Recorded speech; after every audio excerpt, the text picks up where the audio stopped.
Good afternoon, everyone. Do I see frost and freezes across emerging crops in the United States? I sure do. Dismal planting of wheat by state. Intention of planting. These are the real numbers of what farmers are putting in the ground. We need to get off centralized systems. They're not going to provide for us moving forward at the levels they did. Sunflower oil, at least 25% has vanished off the face of the earth, yet Ukraine, 11-year high in sunflower oil production, bidding war commencing, palm oil exports, Indonesia, resource nationalism, slash 30, 50, 90%. Let's move over to olive oil, down 11% globally. Let's switch again. Rapeseed oil, anybody? How about a look at the Aurora Borealis in black and white for a moment of zen?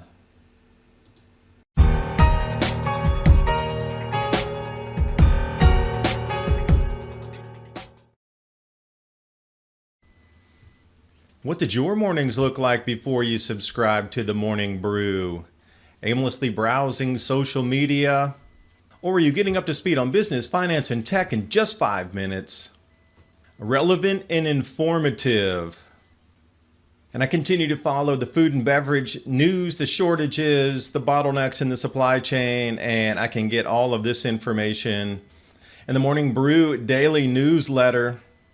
The dairy discount is definitely something to look at, as well as lean times. Coffee gods, it's going to be a very tight coffee supply moving through these next months. And baby formula powdered gold hits again. If we're going to go to the Sunday edition, take a look at where the dairy is getting lean. Some crypto news, finance news. And the analysis part here, Starbucks and the dairy discount, talking about lactose intolerance. And the gist of it is blending oats and water versus making milk itself and bringing the cow to maturity. I don't know how customers are going to adjust to that flavor profile. There's no reason not to subscribe to Morning Brew. It takes about 15 seconds. So head over to morningbrewdaily.com/adapt2030 or click on the link in the description box below. And now on with the video. And we're going to take a look right here, the 2-meter surface air temperature. Remember, an enormous amount of crops have already been planted and will emerge as grasses, seedlings, and things very vulnerable to cool temperatures. Out west, looks like frosts. Do I see Nebraska there? 36, 34 degrees. Washington, Oregon in the 30s also. Looking like some more damage inbound for crops in the fields. If this is any indication where wheat is, that top screaming green line is going to continue. We're now in May and that has gone far higher.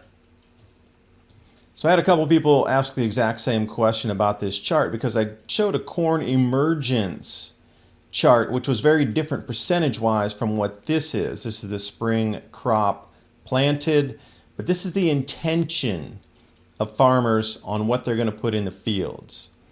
So where you see the darkest of red, 7%, 5%, 6% in Michigan, 4% in Ohio, that means that the farmers had intended to plant corn, soybean, but they didn't yet. Fertilizer shortages. So as these numbers continue to accrue as we move through the next month, at the end of May and into the first week of June, we'll finally get the full tally of what was planted or what not. But see, the USDA had done all the forecasts based on the intention. So I already see a huge, gigantic wrench being thrown in the cogs here, because if the USDA is forecasting everything out for maturity and yields based on intention, well, they're going to have to reel it back somewhere 96% out of Ohio. And this is the kind of reductions that we're looking at. This is what I was saying is really going to start to take shape and form in July and August. And then we'll hit home here planet-wide at the end of the year. And I will call it the year of panic, food duress. As we start to see all these stories coming at the moment as a tidal wave. Infant formula shortages, all these oil shortages I'm talking about. Wheat prices, inavailability, stores going empty and lines out to stores. It's just going to continue. I thought they wouldn't really run this type of news in the mainstream headlines until late July, August. I thought this would be more relegated to business news, ag news, is sort of more industrial news until that time. But it's going to be a fear fest moving forward. So the planting intentions, what you want to look at. Did the farmers really do what they said they were going to do? No, they sure didn't. By orders of magnitude, not. So again, orders of magnitude will have to be readjusted moving forward, and the true numbers will be in right around that first week of June when supposedly everything's in the field. It could be up to the 15th of June, but we'll see where it goes. Off the U.S. Wheat Associates, the weekly harvest report. This is hard red winter wheat. And the planted area, again, USDA, look how much is planted, but the crop progress highlighted low yields expected. You can plant all you want, but if you don't have the fertilizer, you don't have the inputs. Hard red spring, well behind average. Look at that, Minnesota and North Dakota 1% and 8% planted, respectively. Well, they would be in the 40s or 50s by now. That's for the hard red spring. Now let's look at the Durham wheat, northern Durham. This is North Dakota and stretching up into Canada as well. I don't have the Canadian numbers, but I would probably say they're very similar to this because sharing a border a few miles away is going to have some of the same complications.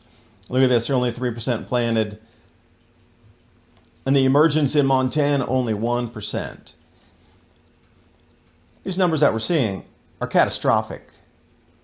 You'd have to search back into the 1980s to find something with the low planting percentages, but no food grown is no food. Can't print food, central banks. Good try. But the farmers know what's going on, and hopefully after this video you'll see where we sit with wheat and oils also. So to put it in perspective, these line charts right here will let it sink in. These visuals are nice. Minnesota far right. Houston, we have a huge problem if that is the planting for the spring wheat. North Dakota, not much better off. South Dakota seem to be faring. Could catch up. Montana could catch up. But North Dakota, Minnesota, I'm going to say there's going to be drastic declines in that. They're going to have to downgrade it. So I have some very solid numbers here coming off the wheat emerged by state in sort of a tabular form. This is on May 15th. Last week, which would have brought that down into what, May 7th? 0% emerged in North Dakota and Minnesota. On the 5-year average, you're looking at 20% or 34%. Scary. But then when you look at the also Montana numbers, it's half. South Dakota's about half. And then total in the United States, 9% emerged versus a normal total of, on the 5-year average, at least 30%, or even last year, 44%. Stark differences in numbers here. So let's move that forward a week and see what has happened in a full week of the planting and emergence. Here we go. Now this will be the last week. That'll bring us up to the 15th. And emergence in North Dakota had jumped from 0 to 8%. And also from Minnesota from 0 to 2%. Well below the 5-year average. If you look over on the right, Minnesota is 2% and it should be at 75%. And if you're looking at the spring wheat in North Dakota, it should be around 60% on the 5-year average. There's some huge discrepancies happening here. Even if you go for the U.S. total averages, 27% compared to 67%. These are the types of numbers that make commodities markets run away. Now here's the thing. What happens when all these people that have contracts to get wheat decide that they don't want cash settlement, that they want physical settlement? Then what? The markets will break completely. They will no longer function as you understand commodities markets. I was predicting the same thing would happen with corn. As a matter of fact, I've been told by some persons I know in Chicago that the amount of corn deliveries already forecast is going to far exceed anything available that will be physical. Corn is one thing, wheat's another, but it seems to be across the board with ag products that people are going to want to take the physical goods this year, and they're just not going to be there. Again, you can't print it. A paper contract is a piece of paper. It is not bushels or tons coming out of the fields. You're going to watch this fictitious market implode on itself. And Humpty Dumpty never goes back together after that. Oh, but wait, cryptocurrency is waiting in the wings. Hold on. There'll be a market resurgence again, all-time record highs. As that collapses, There's going to be a replacement, so hold on, buckle up for this decline in the crypto. They're trying to shake you out while all the institutional buyers swoop up everything. Every order out, getting bought by institutions on the Bitcoin side. So it seems like they're working in tandem. One disappears, another emerges. So let's look at the wheat price surge as major exporter stocks decline. Now stocks, we're not talking stock market, we're actually talking physical amount of something as a stock of how many tons are there. And this comes out of wheat exporters from Argentina, Australia, Canada, EU, Russia, and the US. Down she goes. And it doesn't look like US is going to add anything in. You can count Russia out of there, the EU also, because they're not getting the fertilizer from Russia. Export prices up and up. So when we look at the grand scheme of things, if we can get off centralized systems, that's probably going to be the best plan, especially looking at this with Victory Garden imagery from the 1940s. Dig a garden, you help bury industrial food, eat local, and also provide for your families. Now here comes the juggling Rubik's Cube. A quarter of all sunflower oil on the planet has vanished. This is off of Ag Facts. Uncertainty in how much sunflower seed was planted in the Ukraine. And then we go to fast markets here off AgriCensus. Export of Ukrainian sun seeds reached an 11-year high due to high buyer prices. Okay, so this apparently must be the western part of the country because it doesn't really match with what we're seeing in the news media of this all-out incredible siege and stranglehold on the nation from top to bottom, left to right. But then they're able to export a record number and crush a record amount of sunflower oil at the same time. Okay, well, information is there for you to do your own research on this one. But Turkish buyers are paying 50% more, and suddenly there's a bidding war for this product. As we see the headlines off the Wall Street Journal, Ukraine sparks global scramble for cooking oils. Are you ready to switch? Well, at least the National Sunflower Association is very positive, expected increase in plantings. Well, that's all great that they're optimistic, but without the fertilizer, it's a moot point. This is the whole problem with the ag machinery and the whole ag apparatus and farm inputs that are delivered from a centralized supply chain that's not functional, and nor is the production of the fertilizer or the delivery of it. So without the fertilizer, everything we're seeing about, supposed massive increasing yields, they're not. You need fertilizer for that. And herbicides, you can't have the competing other plants in the fields if you want to get optimal yields. You need to get rid of those plants.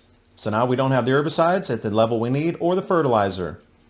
Wishful thinking's great, but reality is another thing when it comes to your prices. Speaking of veg oil prices, I'm going to dip you back here. Starting in March with a run up, we dipped back in April, and we're going to continue forward in May. This new price bidding war coming out is going to be astounding, the level that people will pay to get sunflower oil. There's a switching game going on right now, and if you can't get sunflower oil, perhaps if you're lucky enough, you could get palm oil. Oh, wait. Indonesia has decided to keep palm oil within the nation. They're no longer going to export at the levels they did. Originally, they were going to stop to zero, but there was a lot of trade agreements that, you can't cut off our palm oil like that. Our people are going to go nuts in the country where we're buying from. So far, it's going to be a slow turn off of the taps. Cumulative shipments already have declined 30%. That's going to continue downward, and it looks like around 70% will be the plateau cutoff of Malaysian palm oil.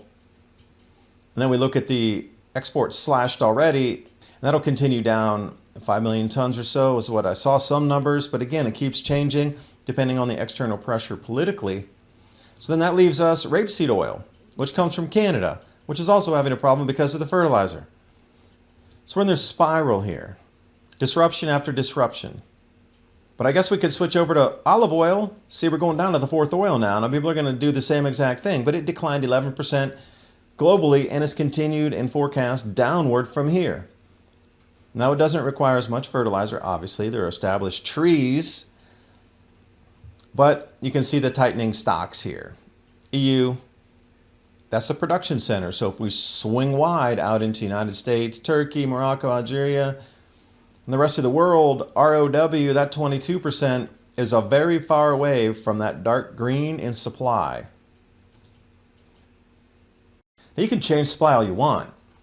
You can substitute, but in the real world, when you're used to a certain type of cooking, a certain smoke point on an oil, certain preparations, culturally, cuisine-wise, it's difficult to switch. Olive oil is pretty easy one to jump in there, move out with avocado oils. But when you start to getting down to try to substitute palm oil for ghee or something like this, no. You can substitute some, but the lightness of the sunflower oil is very different than palm oil. Macadamia nut oil, again, with Moringa oleifera seed oil. There's an enormous amount of oil, but none of them really at that commercial level that we see with the rapeseed oil, the olive oil, palm oil, and the sunflower seed, and then the soy. So I guess the fallback is going to be the soy. But again, we come back to the same thing. Yes, there are some carryover stocks in, but how much? Do you really believe the numbers from the USDA? But that crush that's coming out is going to be dependent on the amount of fertilizer that goes in the fields for how many bushels coming out per acre. It's simple math. If we don't have the fertilizer and they're looking at about a 20 to 25% global reduction in fertilizer, we're looking at least a 25% global reduction in whatever is in the fields that relies on fertilizer to boost yields. So this Rubik's Cube, as you're juggling here of 5 or 6 different commercial oils to try to make it work, the price war is on, and it's just going to keep moving, price swings from one to the other.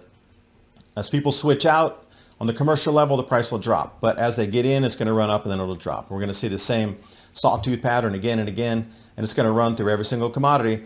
Maybe you could switch to sorghum if you can't get corn. Oh wait, corn is in all the products that we use. It's hard to switch out to get sorghum. I guess we could squeeze the canes to get molasses. Is that a substitute for sugar? Surely not. Well, you see all this difficulties to switch product right now. I mean, I could keep going on for an hour of what could be switched or not switched. And what's going to be available in the supermarket for you to choose from at the end of the year is also something to contend with. In addition to industrial buyers that are producing the foods that put in the boxes that go on the shelves in your supermarket, they require a very certain ingredient mix. There's no switching there. They just quit manufacturing the product if they can't get the inputs.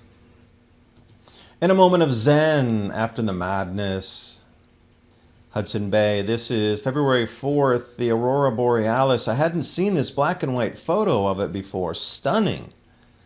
You know, we always see the colorized versions, the greens, the blues, the reds, the whites, the purples. But black and white, something special.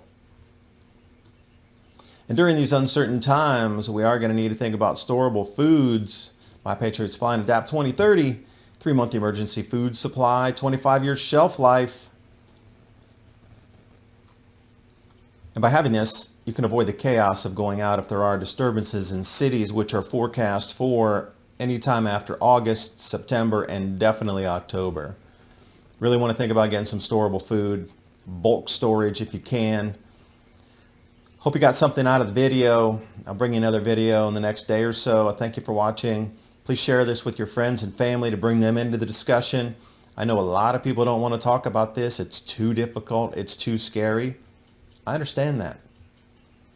But it's time to bring them in the fold because we all eat, and it's going to affect every single one of us moving forward. So until next time, bye for now.